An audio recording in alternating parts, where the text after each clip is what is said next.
YouTube, what's going on? You know what it is. It's your boy Mike. It's your boy Dez. It's your boy Dez. What's good? What's good? Florida Boy 5 in the building. And it's the Nose Bleed, baby. Let's get it. Let's go. What's going on, guys? Back at it again. It's your boy Mike. It's your boy Dez. And it's the Nose Bleed. This week, we're going to go over, the playoff release.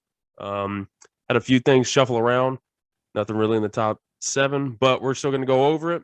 And we're also going to talk about a few of the upcoming games coming up this weekend. A few of them are pretty impactful. A few of them kind of just, But we're going to go over them. And like what we always say, hey, leave a comment. If you want us to talk about something different, holler at us. If you like what you see, give us that thumbs up. And subscribe if you haven't already. All right. How we always start at, Des. How you doing today? Hey, man. I'm feeling good. You want to know why I'm feeling good? You want to know why this is a beautiful week? Why is this a beautiful week? Because,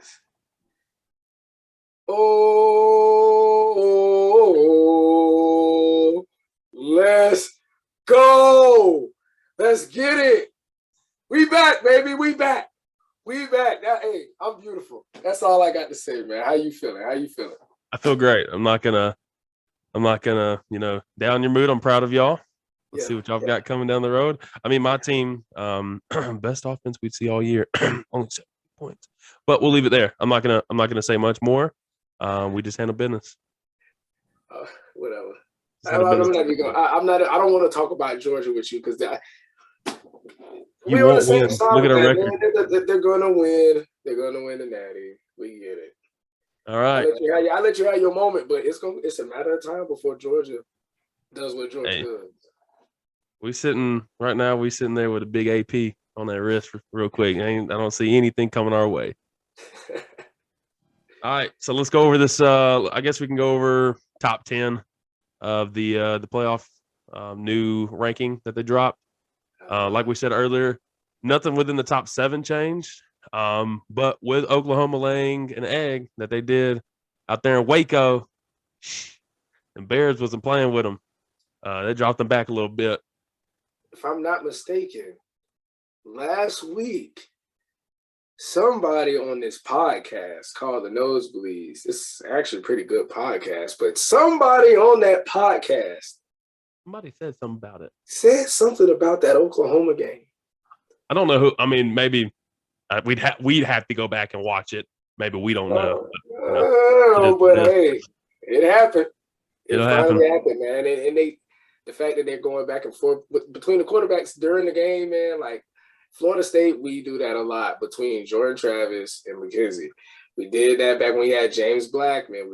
When you do that in college football, it is a huge disaster. If you do not have a defense like the one up there in Athens, then ain't nobody got time for you to be switching quarterbacks in the middle of the damn game. Yeah, it changes the whole dynamic. It changes the whole entire game, changes the whole offensive pace. I think it's a stupid thing to do unless you're up by 21. Everybody knows that team is better with Spencer on the bench. Agreed. But Caleb Williams didn't have that great of a game. That was just a different defense. Waco was showing up. Waco wouldn't play. And give credit to Baylor now. Yeah. They did their thing. Yes, absolutely. Well, let's dive into it. Top 4, Georgia, Alabama, Oregon, Ohio State. Nothing changed. Same stuff we figured it was going to be. They still show some love. Cincinnati at 5, Michigan at 6, Michigan State at 7. I don't see any of this changing until after this week, because this week's fixing to get real dicey. Week's fixing to get real dicey. 8, Notre Dame, 9, Oklahoma State, and 10, Wake Forest. So only thing that really changed dramatically is like we were just talking about, Boomer Sooner wasn't really booming. They slipped all the way back to 13. Yep. And that's what happens. It's college football. Any given weekend, anybody can be beat. Yep. And it just so happened that their time was up. We'll see y'all boys next year. Yeah, see them next year. They can figure out their quarterback situation. My question to you. Top, I'll say, would you, okay, this is a direct question. Would you have switched Cincinnati and Michigan?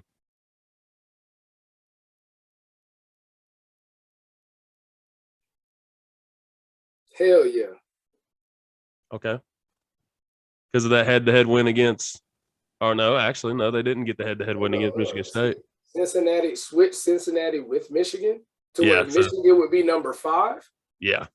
Oh no, not at Okay, all. good. I'm glad I thought you were Sorry. spitting I wanted to some make big sure I heard facts that on right. me. Yeah. Michigan does not deserve to be number 6. They barely beat a terrible Penn State team. Penn State, I give props to that receiver from Penn State. That boy is a dog. He's definitely going to be a first-round pick. Whatever team in the NFL gets that kid, congratulations. But that's the only play on the team. That team is terrible. The team is not. It's not the same Penn State. And Michigan barely got out at the end, and you're still ahead of Michigan State. Yeah. That beat you. So I think Michigan should be down probably where Notre Dame is. I'd have dropped them down to at least 8 or 9. Yeah. I can see that. Yeah, I see Cincinnati being there. I think Cincinnati's getting the love that they deserve. Yeah. They need Ohio State. They need Oregon, which I'm going to be real with you. This is the weekend. If any weekend Cincinnati can creep in that top 4, this is the weekend. They better have both of those games up on the flat screens, sitting back, cheering for Utah and cheering for Michigan State. Right. Because that game this weekend, if Michigan State can pull this out, I still feel like Cincinnati won't get the love. I feel like if Michigan State can beat Ohio State this weekend, Michigan State's going to be top 4. Question to you is that going to change anything from 2 to 4? Because if Michigan State gets a big win and Utah beats Oregon, I don't know. Well, let's just say everybody wins out, and let's just say Michigan State beats Ohio State. They're definitely jumping Michigan. Yeah, and they're gonna jump an undefeated Cincinnati. They are. I agree. Even though their one loss is to Purdue. Yeah. That number 4 win, and they're playing it. Are they playing Columbus? I'm not sure. That I'm not sure of. We can find out though. He's not 1,000 lights twinkling. Do they play in Columbus? If they play in Columbus, that might be an interesting game. If they don't, they play in Columbus. They are playing in Columbus. Oof. So now, Michigan State goes into Columbus and comes out with the win. You mean to tell me them boys not top 4? Oregon did the same thing. Facts. If Oregon wins out, they did the same thing. But then the committee's going to have to make a real big decision here on if they're going to keep who's at 2 at 2. Right. But not even that. Like, there's also, like, the conference title implications between these teams. Like, they sit first and second in their division. So it's already going to be like somebody has to go to the Big Ten championship. And then they're playing for that playoff spot. But it's definitely a game that I'm going to keep my eye on, man, because they got their Heisman candidates on that team. Oh, yeah. Kenneth Walker and then CJ Stroud. It's going to be nice, but if you want me to keep it a buck with you, I keep it a stack with you. Michigan State going to pull it out, man. Ohio State too sus. The one thing that'll change this entire game, and this is actually one of the bullets that I had for this one, whoever can have a more dominant run game, well, it'll change the whole dynamic of this game. Ohio State can run the ball. Hendrickson is a really good running back. A couple of weeks ago, just like we were talking about earlier, how we predict things on the show. When I put out episode 1, I made a comment. Hendrickson and Kenneth Walker, that game when they play against each other, whoever has the most dominant game, that right there will boost that Heisman stock. And it's going to be a slugfest, but whoever can run the ball more successfully, I understand Ohio State can throw the ball, but if Ohio State can run the ball a little bit, a few times to get some positive games and make those safeties creep on down and show some respect, then CJ Stroud will open up and have a game. Yeah. Then this game will get ugly. But I don't know. I don't know. Should be interesting. They're not gonna be able to handle Kenneth Walker. That's it. That's my Yeah, only I don't see Ohio State's defense handling them. Yeah. Because statistically, looking at it, when I was looking at it earlier, both of these offenses and defensive put up the same amount of stuff, and they kind of give up the same amount of yardage. Yeah. So I mean, it's pretty evenish. Mm-hmm. But I don't know. That one's gonna be a good one. Ohio State's projected to win by 19 points. That's the spread in Ohio State's favor. I think it'll be less than that.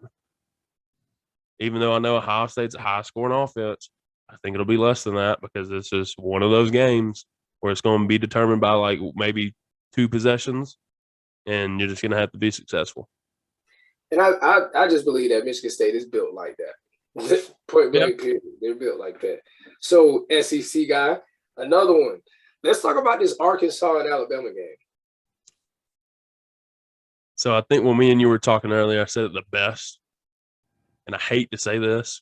If Arkansas was the Arkansas that we saw between week 1 and maybe week 3 or 4, I have a lot more confidence in Arkansas.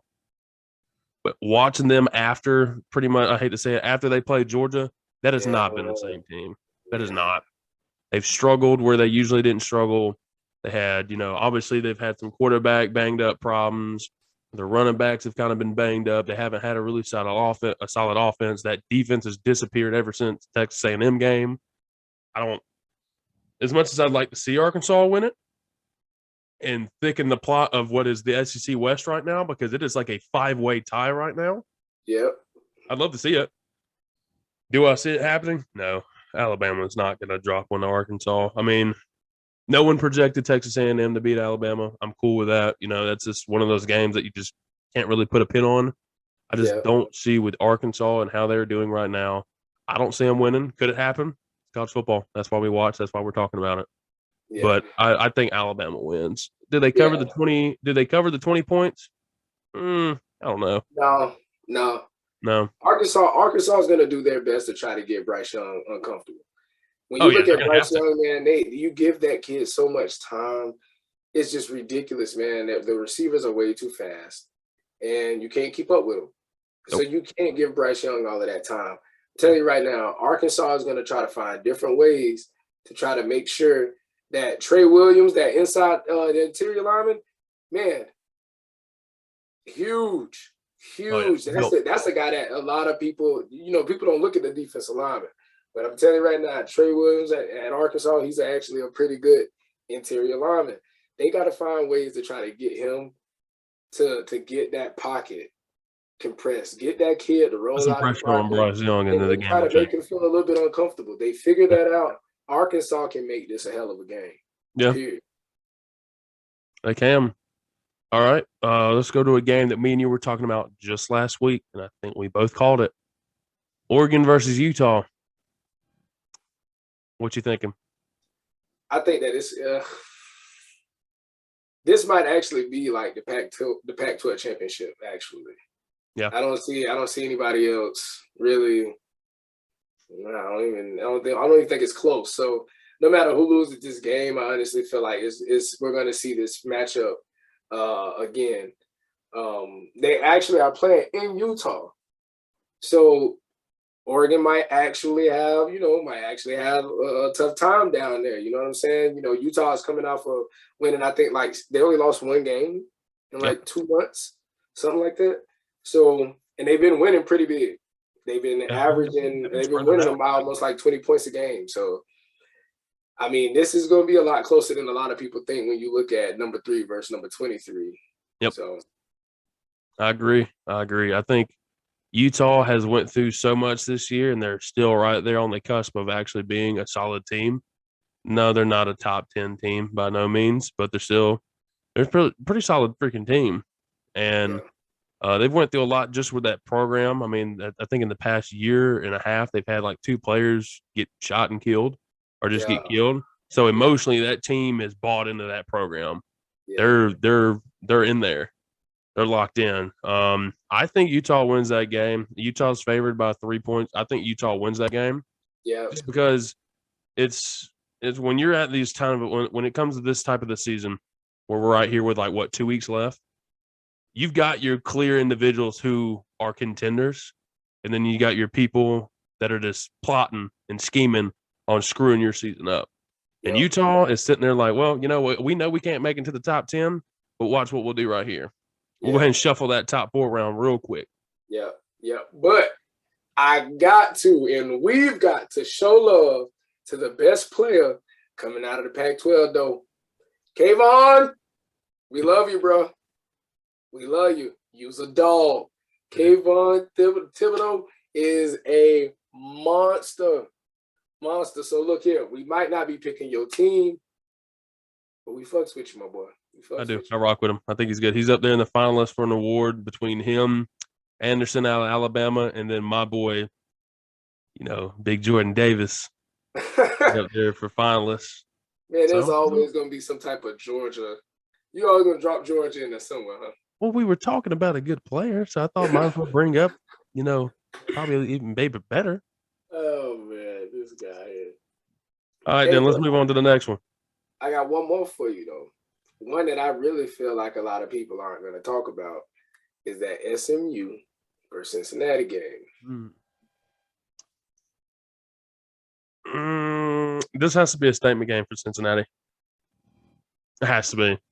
Cincinnati's been clawing and itching, and every time the polls come out, they're like, why aren't we getting no love? Win, but win with no doubt. Yeah, right. Win with no doubt. Right. SMU might not be ranked, but you got to remember, they got the 6th ranked scoring offense in the FBS. Them boys are scoring. Them boys are moving the ball down the field. I think they've only lost 2 games this season, you know, and Cincinnati is undefeated.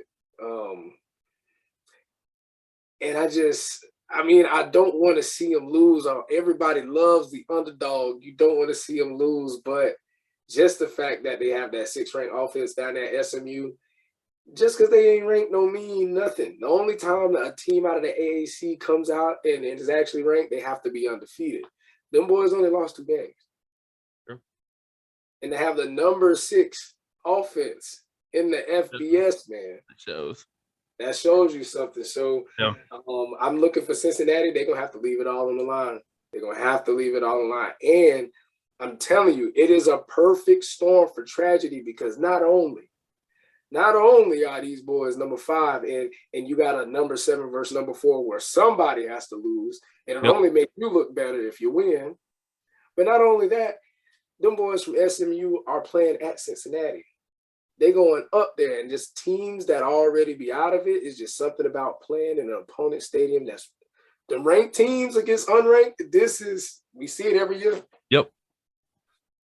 I'm not, hold up, but I'm gonna tell you right now, a quarterback you need to look up, my boy Tanner. Look him up, Tanner Mordecai. You'll see why they're the number 6 ranked offense in the FBS. Is a beef? Man, I'm getting a Mordecai jersey eventually. All right, then. Yeah, I think, like I was saying before, Cincinnati's going to win big. Cincinnati doesn't have an option. It's freaking win out big, and you just better cross your fingers that, which is possible, 3 and 4 could both lose this week. Yeah. They could both lose. And if that happens, is this playoff poll going to be interesting next week? It's going to be dicey. I think the last game I got for you, this is over there in your territory.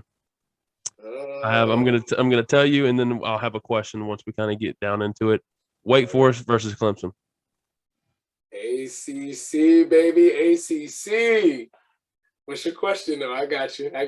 My question is this the game where we see the torch being passed between one Clemson that has ran the ACC for years, and now this is their year where they've kind of missed a few steps and fell short of the season that they've had in past, and they hand that torch off to Wake Forest. Is this that game? This is definitely that game. I thought so. Even though Clemson defense is really good, they've been great this season. Man, look, Wake Forest has scored 35 points for the 10th time this season. 10th straight time. 10th straight time, 35 points. In games. I mean, come So they on, put man. up 35 a game. At 35 a game. And I mean, Clemson, they let up 27 to Pittsburgh, and then they let up 24 to like Louisville. And I mean, come on now. If your defense is letting up that many points to Pitt and Louisville, no disrespect to them, but their offenses are not offenses that you're going to look at them and then just feel like this is the creme de la creme of the ACC when it comes down to offense. I wouldn't put Pittsburgh and Louisville up there. But the fact that Pittsburgh and Louisville were able to put up 27 to 24 against the Tigers, man, I'm telling you, Wake Forest, not only are they going to beat the brakes off Clemson, but I honestly feel like be careful because you might actually see some recruits stepping down and decommitting from Clemson. True. You know, so, I mean, that offense, I really don't have too much to say about Clemson's offense. DJ is just a huge disappointment. You know, watching him come out of high school, that I really thought that boy was a dog. And maybe it's just the offensive coordinator, not sure what it is. It's not their defense that's holding them back. Their defense has been their stronger point of the year.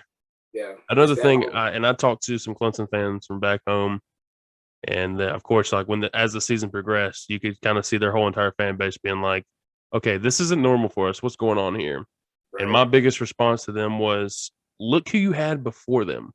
Look at the receivers. Look at the running back. You better give Travis Etienne all the freaking love because that guy right there was insane for that team. Starting since a freshman. Yeah, started since a freshman, and then you got to look at Trevor Lawrence. All of those categories I just named out, you had freakish athletes in all of those positions.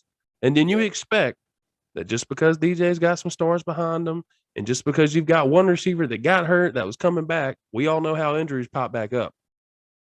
You didn't have a running back. No. You got a quarterback that you think can fill somebody's shoes. Well, you thunk wrong. Yeah.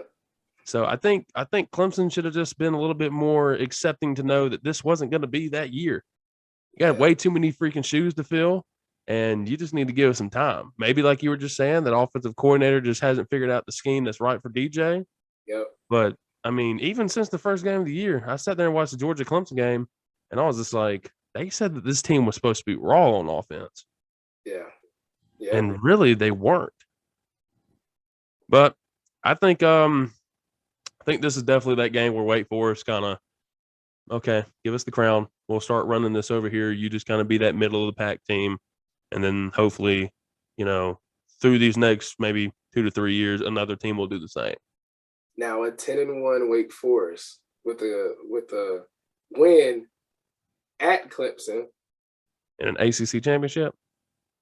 Do you see them might be cracking it? I see them in the top 8, maybe, depending on what shuffles. You can't have a one-loss ACC team out of the damn playoff. Yes, have you seen the ACC? Look, man, I get it, but a one-loss ACC team. I mean, a one loss. I'm gonna go ahead and tell you right now, if there's two one-loss SEC teams, those 2 spots are taken. Oh, for sure. But okay, so then the better question: does a one-loss ACC team have a better chance of making it in the playoff than a 2-loss SEC team? Piss me off because you're about to. I'm gonna have to say it just because look what the committee's done. I wouldn't be surprised. Here's what I will say: I don't think Alabama losing the SEC championship game to my team. Dog. I do not see them being in the top 4. Will they be ranked higher if they do lose and Wake Forest wins out? Alabama will be ranked higher. I guarantee they'll do it. I guarantee it. Because look at everyone that has played Alabama. They have been marked as, oh, they were on an upward, they're going up. Their best win was against Mississippi State. Their best loss was against Texas A&M. Yeah. Texas A&M keeps losing. Mississippi State? What? They haven't been good since Dak Prescott was there. Yeah. Big time. Big time. The views are looked at differently when it comes to different teams. Yeah. Whether people like me to say it or not, when they look at Alabama, they're saying, okay, well, who did they lose to? Well, how good was that team?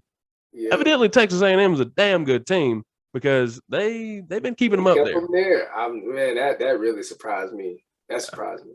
I'm So not surprised because I know the name. right. I'm not surprised because I know the name. I mean, you can show me the emblem and I'm like, yeah, that'll be a top 4 team, even if they have, maybe 2 losses.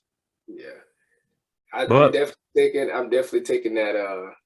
I might just have to mess around and say either Wake Forest is really gonna blow these boys out.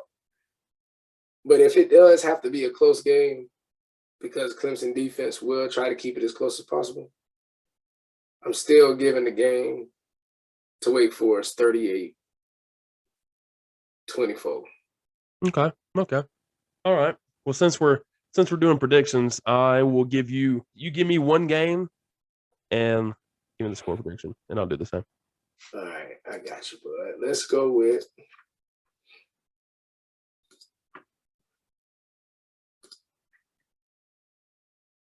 let's do the top 10 matchups. We can run through them real quick.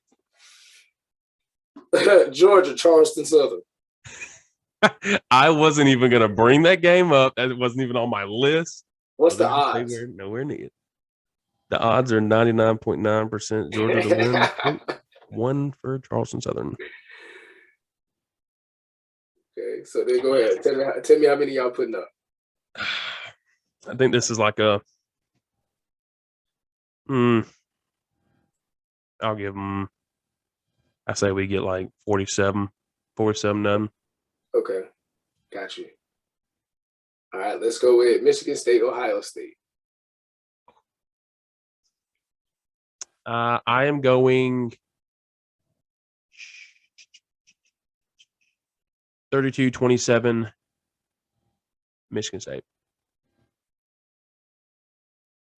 I'm going to go 21-17 Michigan State. Okay. Yeah. Wake Forest, Clemson. Oh, I just gave you mine, so you. Wake Forest. I give Wake Forest. I'll give Wake Forest 27-17. Okay. Let's go with Arkansas, Alabama.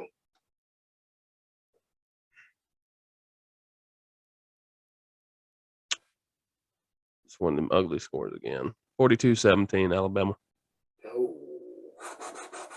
No love for the Razorbacks. They fell off. They fell off. Their offense ain't been the same. Maybe they can throw something up, but okay. I just don't. I'm gonna go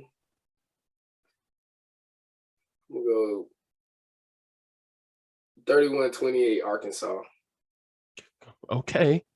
31-28 Arkansas. Just to 31-28 Arkansas.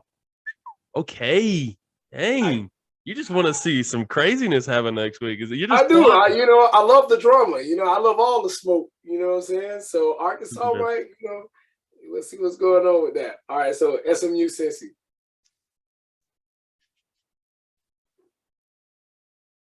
This one's going to be a high-scoring game. Okay.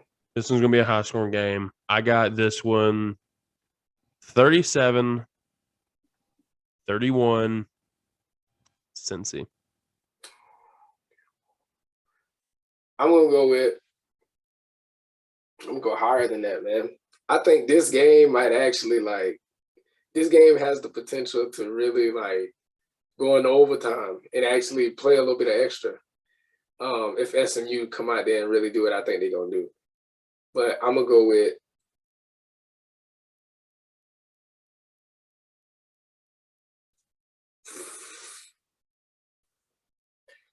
damn 35-31.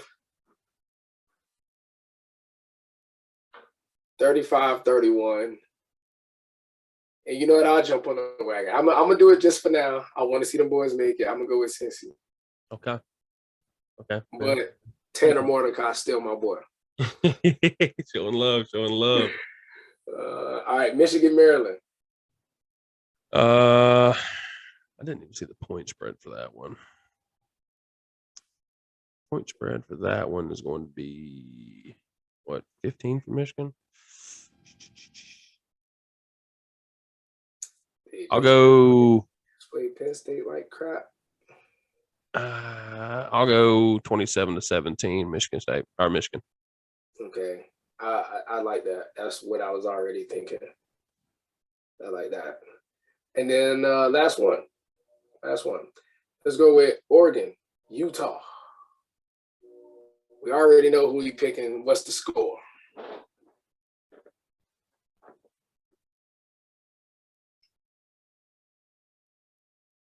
(24-21) Utah.